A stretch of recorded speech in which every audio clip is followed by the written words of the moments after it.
Diqqat! O'zbekiston Respublikasi Prezidenti Shavkat Mirziyoyev barchani jiddiy ogohlantirdi.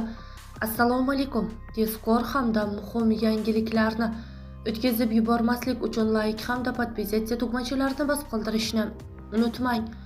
Shavkat Mirziyoyev 30-iyun kuni yoshlar bilan uchrashuvda O'zbekiston milliy jamoasining futbol bo'yicha jahon chempionatidagi ishtirokiga to'xtaldi. Milliy jamoamizning AQSh va Meksika maydonlaridagi o'yinlarni butun xalqimiz bilan bir tanu bir jon bo'lib, katta his-hayajon bilan kuzatib bordik.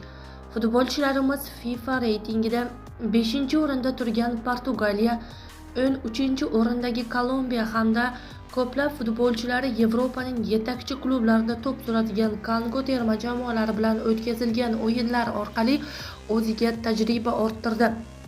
Mundial nafasini his qildi desak to'g'ri bo'ladi.